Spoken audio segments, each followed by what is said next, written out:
Hello, I'm Judy. I'm currently 29. I've been married for 2 years now. We don't have children, but I would like to say that we're proud owners of 2 dogs and 1 cat. My husband and I have settled comfortably in Pennsylvania. Things were not that difficult for us, but my mother-in-law was extremely problematic. Initially, she used to visit us often, and boy, the time we had to deal with her absurd demands. Eric was a neutral man. He tried to make both ends meet. He didn't want to anger either of us. But sometimes you can't really take sides of a madman. I was working as a cashier in the local departmental store at the time. It was a boring-ass job, and my shift was mostly from early morning to evening until my colleague took my place. The pay was terrible, but it paid my bills nonetheless. It was like a day like this I met Eric. He came into our department store along with his mother. They were looking for some cosmetics and cooking items. I found him really cute. He was tall, had glasses, brown hair, and had a good sense of fashion. He just strolled around with his cart. I was waiting patiently for them. The moment he approached the counter, my heart skipped a beat. He was even cuter up close. As I was making their bills, his mother demanded that I segregate some of the items in different packets. Geez, I hate when I have to do that. Why can't she and her son do it? Mom, not again. Here, let me do it for you. No, baby, let the young girl do it. She knows her job. She gets paid for it. I get it, but there are a lot of items. If we don't provide an extra hand, it's going to take forever, and there are people waiting in line, Mom, please. Son, when I say I want the young girl to do it, I want her to do it. Now be a good boy and stand aside. This was probably the weirdest thing I witnessed. I was 26 at the time, and he was probably 27 to 28. Still being treated like a big baby. I giggled quietly to myself. The son was super embarrassed. He couldn't even make a single eye contact with me. After all the things were packed, they left. The mother was overly talkative and demanding. She waited for a whole ass 8 minutes, guiding me on how to put what in what packets. When something was done not to her liking, she would immediately stop you and make you do it whole damn thing again. I feel bad for the girl who would marry the guy. A hell of a woman she would have to deal with. I was done with my shift for the day. I got changed and headed outside when suddenly I saw someone walking up towards me. It was the guy from Today Morning. He looked so flustered. He bought a few things and handed it over to me. Hey, look, my mom was very rude today and I'm sorry on her behalf. She can get a little... Oh my God, you really didn't have to. That is awfully nice of you. It's all right. I have dealt with customers like that. Yeah, but well, how can I make it up to you? It was just a small thing, really. You don't have to worry about making it up to me. Geez, besides, you already got, checks the packet, ice cream. I do run an art gallery, like I'm the curator. Well, in simple words, I manage artists' work and showcase their talent. People come to watch and critique and all other boring stuff. But it can get a little less boring if you can come to my place for a little cup of coffee. What do you say?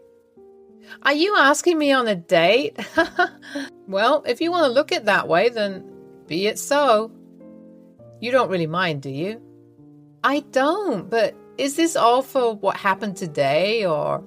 To be honest, no. I found you really cute, and damn, this is embarrassing. Rather, visit my gallery. I'll get time to muster some courage by then. Here's my card. You can give me a call at any time. It was a pleasure meeting you. Looks at the card. Eric, I'm Judy, just in case. Pleasure was all mine, Judy. See you soon. Let's hope so. He left with a swag. I must say, I have hit some jackpot this life.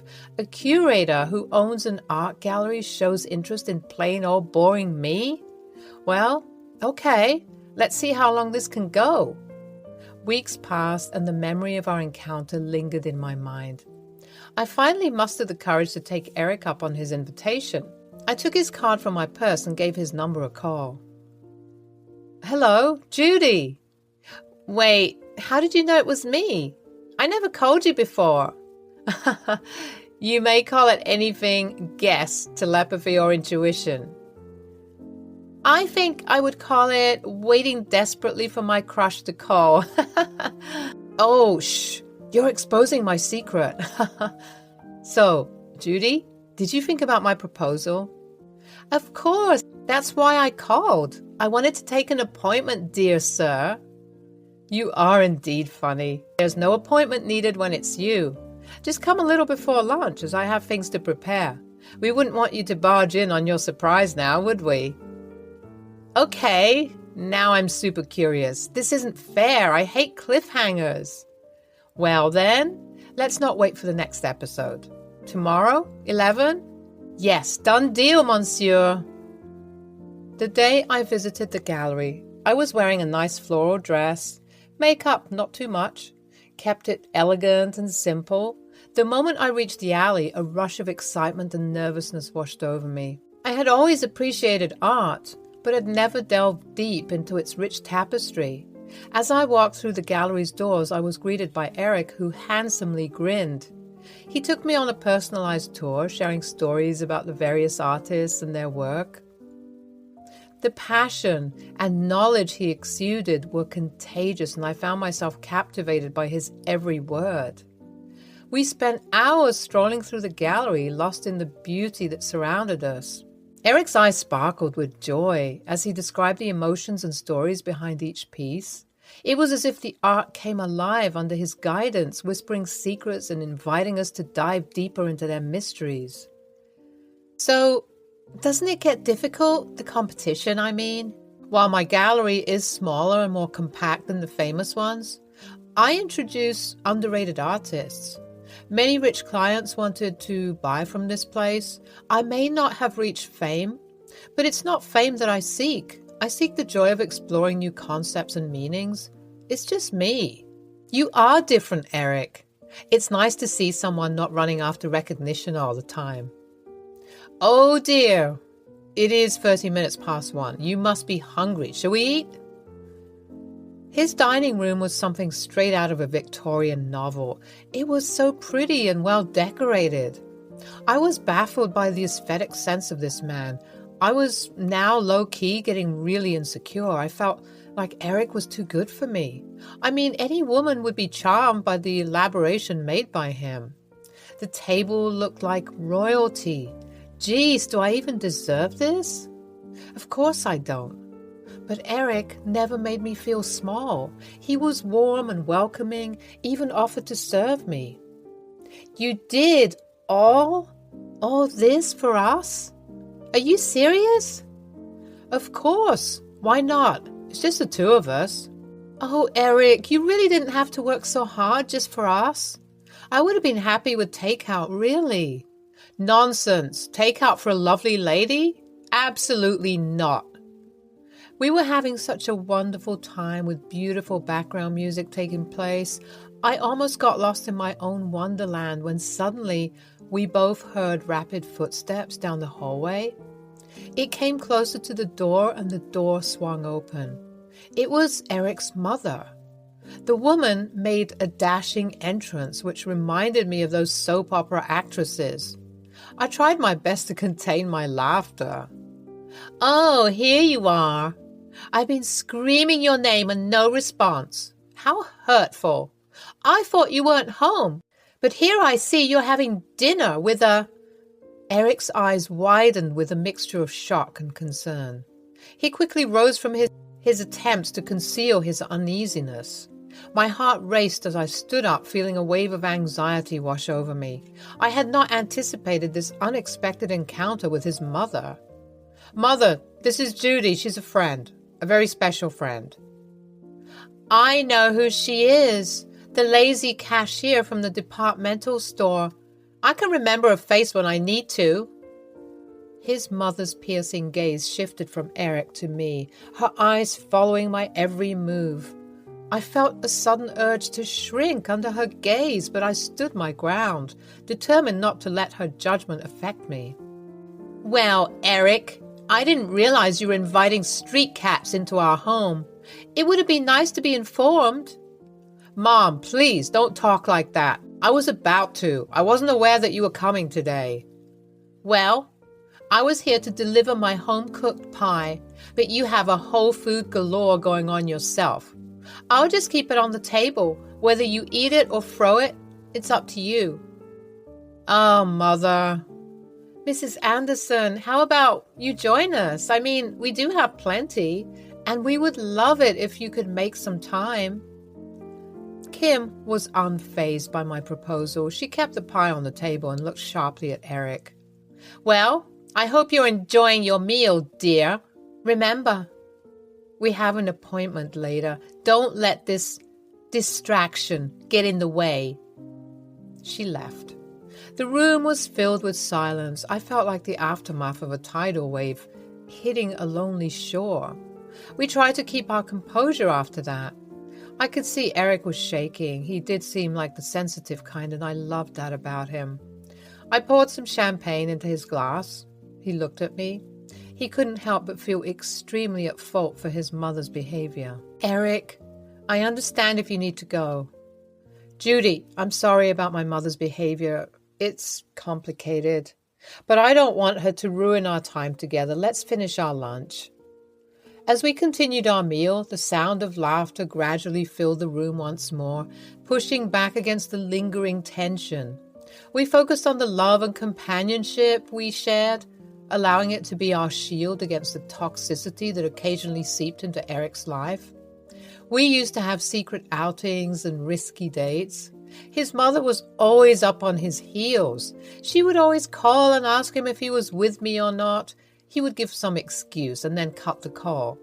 The connection between Eric and me blossomed into a deep and profound love. We continued to explore the realms of art, creativity, and life together, allowing our shared passions to strengthen the bond that grew between us. However, with each passing day, the disapproval from Eric's mother, Mrs. Anderson, grew more evident. She made her disdain for our relationship known. She opposed our love and dismissed it as nothing more than a passing phase. Her constant disapproval cast a shadow of doubt and uncertainty over our path. But, despite the hatred from Mrs. Anderson, Eric and I never wavered in our commitment to each other. We faced the world hand in hand, supporting one another through thick and thin. Eric always had a clear head. I was the hot-headed one, but I had surprised myself by remaining calm whenever a heated argument rose between Kim and us. We were equally persistent and soon decided to get married. Whether it was out of spite or love is a debate for some other day. I settled in with Eric. Of course, Kim didn't attend the wedding. She claimed it to be an atrocity. I left my apartment. I was kind of relieved that I didn't have to pay rent anymore, but most importantly, I was with the right man. Are you planning to remain a cashier forever? For the time being, yes. I'll be looking for other jobs though, and also, I was thinking, well, be quick about it. I know you're planning to take advantage of my son's expenses, but as long as I'm breathing, I would never allow that. He's a self-made individual, and I expect you to bring yourself up to his standards. You know, I can't really match up with his stature, but I assure you I will provide equally for him. I love him. We are like a team. I just want you to have a little bit of faith in me. Psst, with that qualification, I hardly doubt you'll be able to provide at all. And it is too early to call this love. We'll see how long it lasts. A few days later, Jonah and Mia, a married couple filled with curiosity and a thirst for art, decided to explore Eric's gallery. The moment they stepped into the exhibition, their eyes widened in awe at the stunning collection before them. Little did they know that their visit would not only deepen their appreciation for art, but also introduce them to a lifelong friendship. As a witness to their excitement, I approached Jonah and Mia with a warm smile, eager to share in their enthusiasm. These pieces are exquisite. I must say it's rare to see street art these days, like the one where the lady holds this blue umbrella under the mundane weather. The splash of colors is so vibrant and emotional. I couldn't agree more. Are you the curator? Oh, no, my husband is. He's gone for a while. We'll be back soon. Do you need anything? Tea, coffee? How kind of you. Would definitely like some tea, no, dear? I don't mind. Jonah and Mia sat down with me and we struck up a lovely conversation. Eric followed later on. We had one of the best times. They were a humorous little duo. It felt like we were old friends. Eric later decided that they should join us for dinner. Our bond grew stronger and we became inseparable. Eric's mother was not happy with it at all. She would pay random visits, interrupt our time, and take Eric with her for some important stuff. She was never approving of our marriage. I doubt things would get any better. Mia came over another day and I had to vent my piled up frustration. Mia, you won't believe what in the devil I've been dealing with. My crazy mother-in-law has been incredibly toxic since the dawn of our relationship. It's been extremely draining and affecting us. Don't even start. Mother-in-laws are basically made to create nothing but damage. They are attention-starved creatures. They have no life to ponder into. They're like flies hovering over fresh meat. Oh, sheesh, girl, you must be going through a lot yourself, huh? I mean, I was, but then Jonah and I decided to confront her about it. Trust me when I say the aftermath was not pretty. I meant it. She made some scenes. I'm just glad we have left and past it. Should I confront her too? How does Eric feel about it? Well, he mostly takes my side. He's not the kind of guy who likes conflicts. He tries to mediate, but he's torn between his loyalty to me and his family. It puts a strain on our relationship, and I can't help but feel trapped. Kim's birthday was coming soon, and we thought to take a chance. Eric and I decided to give her a painting of herself. The idea was mine, but the cost would be handled by Eric. He was happy, but also felt a tad bit sad. He knew his mother was very picky about gifts. He just hoped she liked it. But it was really not worth it. I would never forgive that woman. What the hell is this? Mom, this was a small birthday gift from... Birthday gift from you? Kim inspected the painting. You think you can try to get in my heart through this gesture? Well, you are wrong. I didn't need this shit. Take it back to whatever garbage you brought it from. I left it there. I didn't want to give it back. It was, after all, an effort made by Eric as well. He went to one of his finest artists and paid him $50,000. That is no joke. I felt so bad. I told him I will pay it off to him bit by bit. He charged me nothing, but I can't let him through bankruptcy just for his mother. When I came back, I couldn't believe what I saw. I stood there in utter shock, witnessing the most vile character of a human being. My mother-in-law, whom I had tried so hard to please and win over, had just torn apart what she believed to be a gift given by me. But little did she know her impulsive act had unleashed a wave of regret that would crash over her in an instant. The room fell into an eerie silence as mother-in-law stood, holding the torn canvas in her hands, an evil smirk on her face. Her eyes glinted with what appeared to be satisfaction, unaware of the weight of her actions. I watched as the torn pieces of what she believed was a valuable painting fluttered to the floor. There you go. Since you wouldn't do it yourself, I did it. Mother, but why? This is a very expensive gift. So, who told you to spend your money on me? No, it wasn't my... I could hear rapid footsteps down the hallway. Eric entered with a birthday cake in his hand. Before he could ask anything, he looked at the torn canvas on the floor. The room seemed to freeze at that moment. The tension was heart-stopping.